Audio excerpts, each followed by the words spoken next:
Welcome in, everyone. I am super excited about this video. We're going to be going through how to set up and structure your team heading into 2024, and I'm going to be having I've gone back through my team from the start of last year. It didn't start as well, and I'm going to be learning from that, and I have learned from that, and I'm going to show you how to sort of set it up a lot better and how you should sort of structure it, especially as we're going through all the videos here talking about all the different players, all the different team structures, and how how that can help set up your squad here as well. So first rule to kick things off, I'm going to get into that now, is you're picking your captain, really. So the first thing there is getting a man that is a 60 plus average guy. So it's either likely a Hines, a Cleary, a Payne Haas, these types of players they're heading into round one. And the second option and the second rule I have for you there is to pick your vice captain second up. So 55 plus average is the type of man you're going to be looking at in that one there. So let's move into your third one there. And really the main reason you do those first two is just to set things up and make sure that, one of those two guys there, if it's a Hines and a Cleary, they have a bye in round 5 and 6 respectively. So making sure you have a second guy there, or if they happen to get a 1 week injury, a 1 week concussion or something like that, then you have a really high quality player in there to cover that, or if it's a late minute out or something like that, you have that coverage there and making sure that you can score really well in that week in that one. So number 3 there, you really want to make sure that sort of everyone above that 350k price point, they have a super clear role, because that's the last thing you want, is to pick someone and spend up a little bit of money when you could have just chosen a cheapie and you're not exactly sure how things are going to go, and it's a bit of a hit and miss. They could make sort of 5 to 10 points of value, 15 points of value at best, and at worst they sort of lose their role early. They play less minutes. They get dropped. Something happens there, and you could have foreseen that potentially happening there. So you want to make sure that everyone above that 350, 400k price point has a super clear role. When we get into the end of this video, guys, I'll be going through and making a team with a little bit of a general idea on how I normally would be picking my team, and some of the guys that I've been speaking about, especially in those guns videos, that I'd be looking to personally pick up. Number 4 there, aim to have sort of anywhere between 4 and 6. I think 5 is probably the sweet point there, the sweet spot. 50 plus average players in your team, from hooker, from mid, from edge, and from half. So the main reason I've decided those ones is they're the safest picks there. The center and also the wing fullback position can be pretty tough. And there will be a lot of people that end up picking someone like Kalen Ponga, but that's probably the exception there, given that he has potentially a little bit of room to grow on his starting price value there. So yeah, you were looking for consistency and looking for points from these guys. That's the biggest thing there. You're not looking for any Hail Marys in these players there. You're looking to get points on the board, and then hopefully your value guys and your cheapies can score fairly well and make a bit of cash on that, and you'll therefore be up in that top sort of 4,000-5,000 there to kick things off, and can build from there with some good trades early on. So 2 out of 3 of these guys, which are likely they're in there just to hit their average. So you're looking for top points only from these guys, and that's all you care about. Consistency, getting those points that you're paying for, basically. And then the other 2 to 3 guys, you're looking for sort of close to 5 points of upside is the main reason you bring them in. Potentially some dual position in there as well could be helpful as a reason why you might look to bring them in. And then also looking forward to potentially the origin period as well, and their buy schedule, if they have a favorable one of those. And so you're looking at those 3 things. They potentially have a little bit of upside. They could have dual position, and also some origin period, kind of a player that you could hold in for a long time. If they have sort of 2 of those 3 or 3 of those 3 is obviously most ideal, but anywhere in that range is the guys you're looking at to do really well in picking your starting squad. So consistency as well is obviously the main one there. Number 5, we're going to have to wait for cheapies, guys. We don't know too many guys that are likely to be in squads at the moment. We all have sort of the 4 or 5 that are likely to be playing at this point, and that's all we can do. We're likely going to start with sort of 7 to 8 250k and below players. I'll go through in a sec how I started my season last year, the types of money players that I end up having, and what bracket they were in, and then in hindsight what I would have or should have started with, and I did speak about in that round 1 team reveal video, which is sad to look back on what it could have been, but we end up pretty well, obviously at 101st overall. So that's what we're looking for there. Looking for cheapies, they'll come up it'll happen. There'll be injuries in the preseason. Things will happen. Guys will get spots. Guys will get opportunities. So let's wait for that. And yeah, it's very hard to really clearly make a team right now. But if you do want to slot sort of 7, let's just say 7 to start with. I think 8's could be a bit too much to muck around with. But 7, 250k players or below is going to be a good number there. It may end up being 6. It could end up being 8. So somewhere in there, I think is the range. So if you start with 7, whoever, it doesn't matter who it is at the moment, and then you can sort out the mid-ranges and the guns from there. Number 6 there, the 500 to 650k bracket. The players there I believe are most dangerous. So they take up a lot of space in your cap, obviously. And if they come out slow, it's going to hurt you the most. If they come out and do really well and they become like a 50-point player, they've only sort of gained 10 points on their average. And that's not that crazy, and you're not going to miss out too much. It can be very similar to the guys that are priced around that 30. If they have sort of a 40 upside, again, you're making 10, which is great money making potential, but it's not going to destroy other teams there if they don't own them. So I think there's really the main risk there is that it can go down, and if they're sort of a bit of a pod play, then that hurts you, and that showed with a few of my pickups last year at the beginning. So they're usually the most volatile type of bracket there.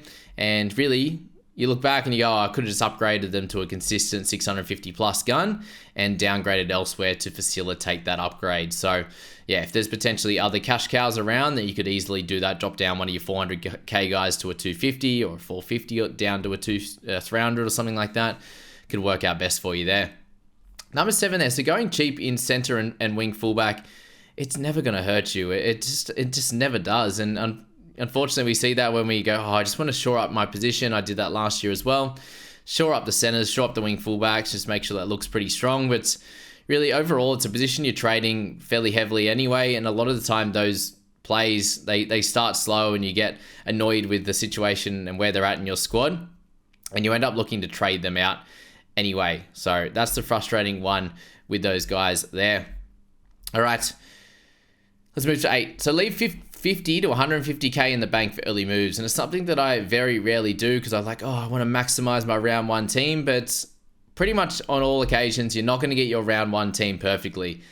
There are a few people, obviously, that end up in sort of the top 3, 4, 500 that start really, really well. But most of the time, we're not going to be those guys, obviously, when there's sort of 100,000 people playing. So leaving that a little bit extra cash in the bank for those early moves is going to be absolutely crucial for you to do really well in your starting team. But obviously that round 2, 3, 4, when you can make those early moves, those early 2 trades a week to get your team set up, cranking out those points, getting that money making potential, that's very, very helpful. Just a simple example here. You got 2 guys that you're picking between that are 250k.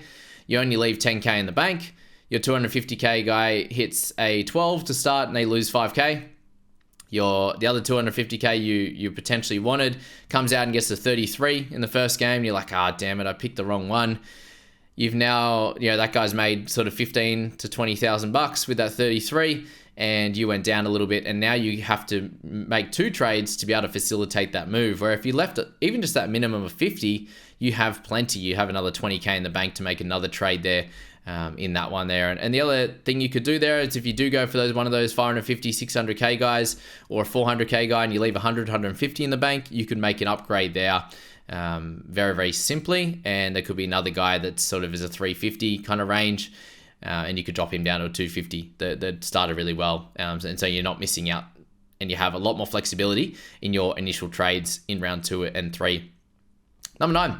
2 left, guys. So having cover in center early, I think, is a little bit overrated now. So it's something that I've looked to have, even if you have a dual position guy. Like, started with Tommy Talau last year on my bench, and just was like, he has the potential to go well. He's got dual position, but I think the dual position cover was really what pushed me to have him in my side, and that ended up just being a waste. And I could have started with some I looked at that video just recently, and I did have Bryce Cartwright in my team and then end up changing him to Dury. But I could have just started with Dury and Cartwright and not worried about that, knowing that both of those guys were going to score better than Tommy Talau, very likely in that one there. And then if something did happen, like if you leave that little bit of cash in the bank, then you could pivot if there's an injury or there's a slightly better option in that center or the wing fullback position. So we'll get into that when we go through making our team there as well. So I just think that's a little bit overrated. And the last one there, dual position players, so DPP.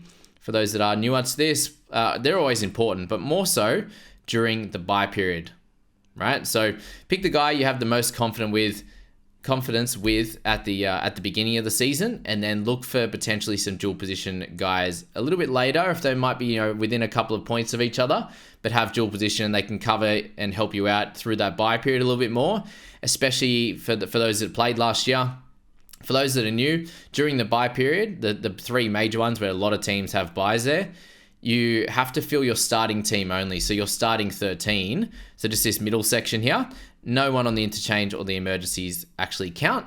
So in that scenario, you might have 4 mids, but one of them's dual position. You can play them in the edge, and that could be really, really helpful when creating your side there, or building your side heading into the bye period. That's for sure. So they're my 10 at the moment. Let me know if you'd have any more on that list. May have forgot 1 or 2, but I think they're very, very important when setting up your team, and they're the rules that I'm going to abide by when I'm making my team ready for round 1. So my last year starting team, we had 5 guys over 650k. We had 2 guys between 500 and 650. Both didn't work out. Brandon Smith and Egan Butcher. Just something to note there. Between 400 and 500k, we had 5 players. So that seems to be a little bit of a sweet spot that a few of these guys have a new role. They might make some good cash, but don't expect all of them to make money. Last year, I think they all did. Lockie Miller, Tanner Boyd, Eli Katoa. Who else do we got? Might be 2. Yeah, obviously 2 others, but I'm not exactly sure. Then between 250 and 400k, we had guys like Trent Liero, a little bit under. Oh, we had Hopgood in that 400 500k range, and one other. 250 to 400k 2, and then under 250k and below was 7. In hindsight, what I should have started with is removing Suoli'i, removing Drinkwater. I probably would have had to drop Drinkwater to Chance. Also would have had to add Tyrell Sloan to my list there. That would have been the other play, and that was the simple play. So playing those 2, so getting another cheaper guy in my side there, which added an extra one to make 8 250k guys, and anywhere between 5 and 6 over 650k guys. I was doing the numbers, and I might have had to drop someone like Cam Murray. He would have gone to Harry Grant, and I may have been able to update and upgrade Egan Butcher to a slightly cheaper mid. So Carrigan would have been the play in that one there to get him in, and he started really, really well. So that would have been the 6 number.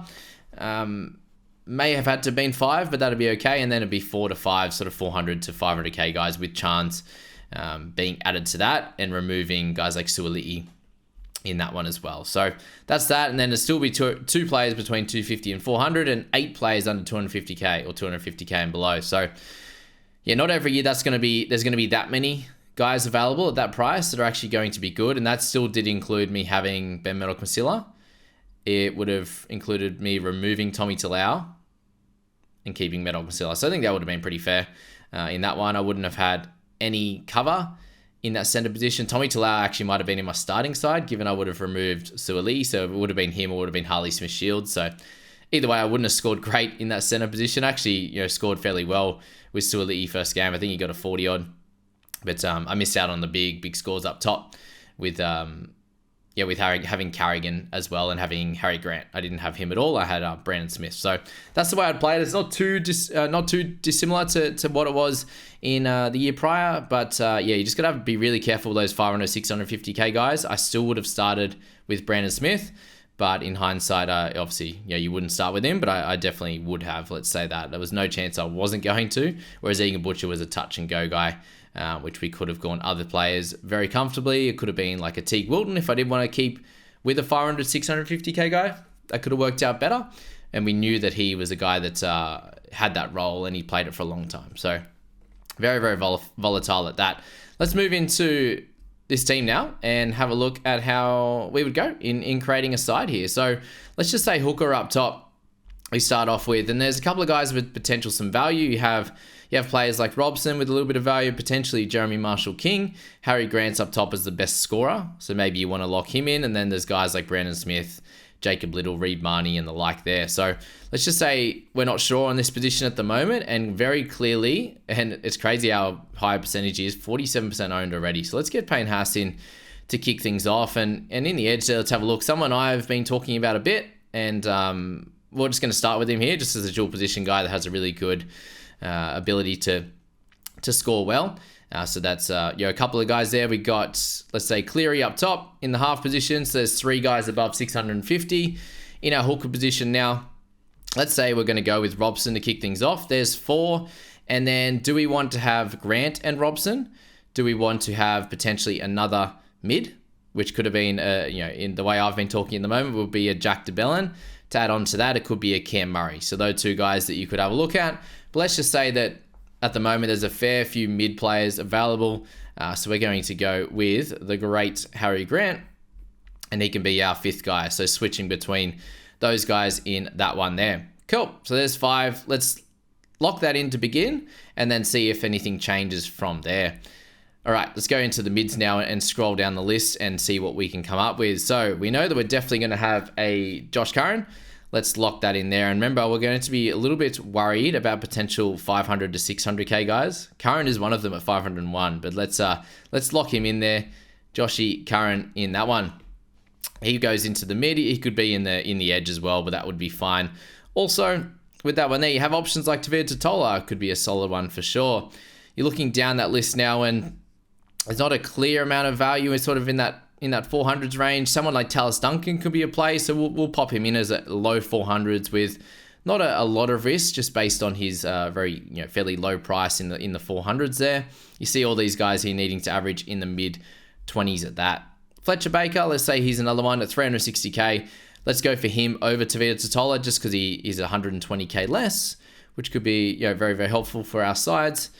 And as we said, guys, there are plenty of cheapies at the moment that we don't know about that will be getting spots heading into that first round. All right, someone we all like at the moment is Sam Hughes. Let's look at him at this point here. He's obviously a nice price at 250k. All right, that's plenty of mids. So we have 5, and Curran can be an edge as well, which is cool. And remember what we said, guys, cash cows and the like. Usually much better to be from that mid, or mids is good, edge, hooker, and obviously the half position as well. Playing a fullback is going to be a very solid pick as well at that cheap price. So Dylan Lucas is someone I'm super excited about if he gets that spot. There's a lot of unknowns around him at the moment. He's not owned by a lot, so if we were to get that one wrong at 3.3%, that would cause us some issues, that's for sure. Sorry, let's click the edge. Alrighty, so any cheap edges we're looking at the moment, there's not really too many. Maverick Guy comes on the list, but yeah, we're not sure on him. So we do have some slightly better, cheaper guys coming up in a sec in Piakura at 399. He could be in the starting side. That is not a problem for us there. We do think one of sort of Curran, Wong, I think Tupanua is going to be a bench guy. Let's just say it is Wong. I think he will get it. So he can go into our side as one of those mid 400s guys as well. And then do we want anyone else from the edge? Probably not, to be honest with you. You've got some coverage in Curran, Wong, Sorensen, and Piakura. Sorensen and Curran can switch between those 2, which is, can be very important. We could potentially go for a Lucas. We could go for a Sean Lane. There's a few options there, but they are a bit more expensive. So we're going to leave that from there.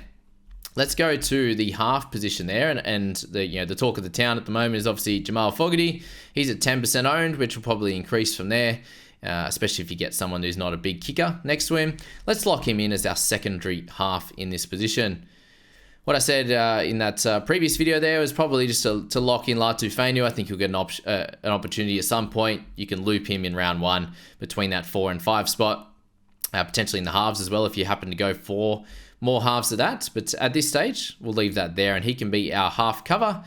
Potentially other ones in there with Kyle Flanagan. We have KO Weeks, but we'll look at them if we need them a little bit lower in our emergencies. For our center position, we have a few options. We could go with someone like Dean Mariner at 450k, but where we're at the moment, I'm not going to try and spend up in the centers. So as much as we can, if we do get the options of cheap centers, it's going to be KL Iro. It could be Ethan Strange. So let's just lock those 2 in at the moment. If Strange gets a 6, if Iro gets the center spot, this will be my center pairing. No doubt about that, in my opinion. And then, do we want any cover in the centers? Let's just say at this point that it is a no.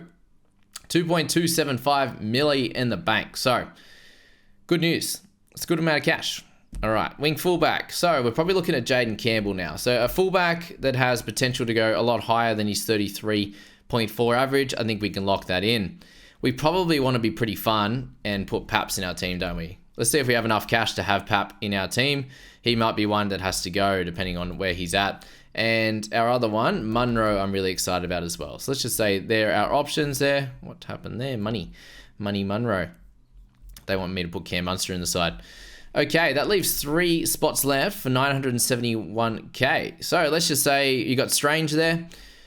All right, so that's one of the 2 spots, the 6 or the 1 taken. Let's just, let's scroll down again. Let's just pretend that we have the other spot taken by Weeks, or it's Chevy Stewart. At this point, let's make it KO Weeks. Let's get right down there because they're mainly all going to be cheapies at this point. So KO Weeks at 252. Let's slot him in at that. I'm not sure if I'm going to miss out on any of the cheapies, but you guys will all tell me anyway.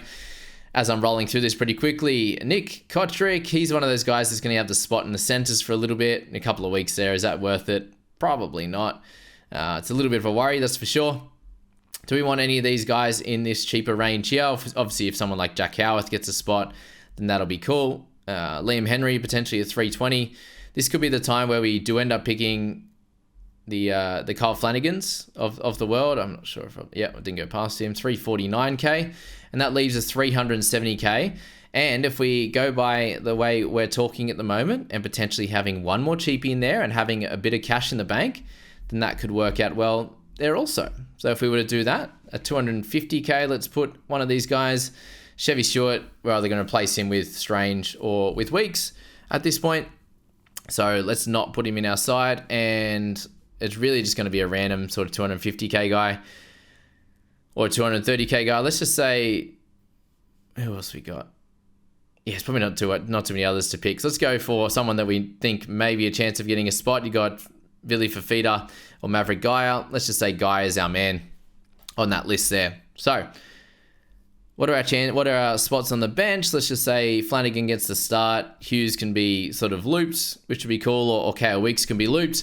We look at our starting side then. We didn't spend any money in the centers. Awesome. We have a pretty set wing fullback. It's actually, anything under 500k I think is going to be okay. Obviously with Campbell and Pap, both have really good pedigree. We're not guessing on those 2 guys apart from Pap's injury history and if Campbell gets the spot in round 1 and if it looks like he's going to keep it.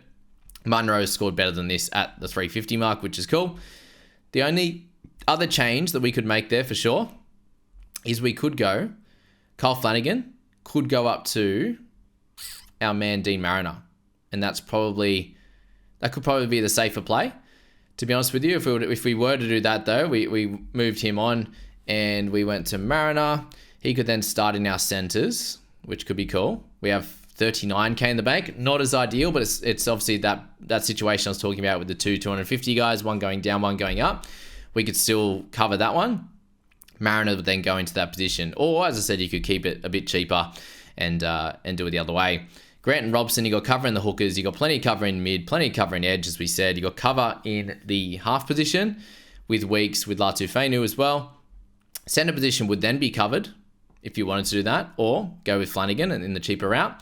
And then you could go, you have enough in the wing fullbacks as well with Weeks as cover. So that's a very, very simple way of doing things there. You can obviously start Baker in that mid position. You could start Sorensen. You could loop Duncan. You could loop Baker. There's option there. There's plenty to come up with over the next sort of period there. I think what I'm looking at here is not missing out on the super high ownership of Cleary, the super high ownership of Payne Haas. Grant at the moment is pretty high ownership at 28%. Robson's a little bit lower at 8.7, but is going to potentially have some value at that. We're not missing out on Brendan Piakura at 44%. We're not missing out on Josh Curran at 43%. And same with the cheapies. Where, even if they were to come in and gun it, you could bring them in straight away anyway. These sort of cheapies is what I'm meaning that or on our benches and the like that that are not the super popular guys. We have potential upside in the wing fullback. So that's a very, very simple way of making a side. I made that one up on the spot. Obviously, plenty of information rolling through my head, and I've kind of mucked around with this a little bit. But that's potentially, I think you can class that as my starter side, really, if you want to. We get rid of Mariner and we go Flanagan, but obviously we've got the option either way. And that's given me a position there, just that one guy that might likely come up at some point through the preseason. there could be a Maverick guy, and that could change to anyone else. So obviously, if that's a 250 guy, then this is down to 120, and the other option with Mariner would be down to 19k. So that's something to note as well. But let's count this as my first team reveal in 2024. Tell your mates. I hope that really helps you in creating a squad. Your head-to-head squad won't be too dissimilar to this. You are looking for value at the beginning. You're looking for potentially 1 or 2 guys that you can hold for the entirety of the year, and that's likely to be a Payne Haas, it's likely to be a Cleary, likely to be a Grant, could potentially be a Robson as well. And you're looking at some of the buy period guys. If they have buys in a sort of around 13, 16, 19, then that's money for you and your head-to-head comps as well. So we'll get into further head-to-head content as we go. But that was heaps fun, guys. I hope you enjoyed that one, got plenty out of it, and thanks for being here.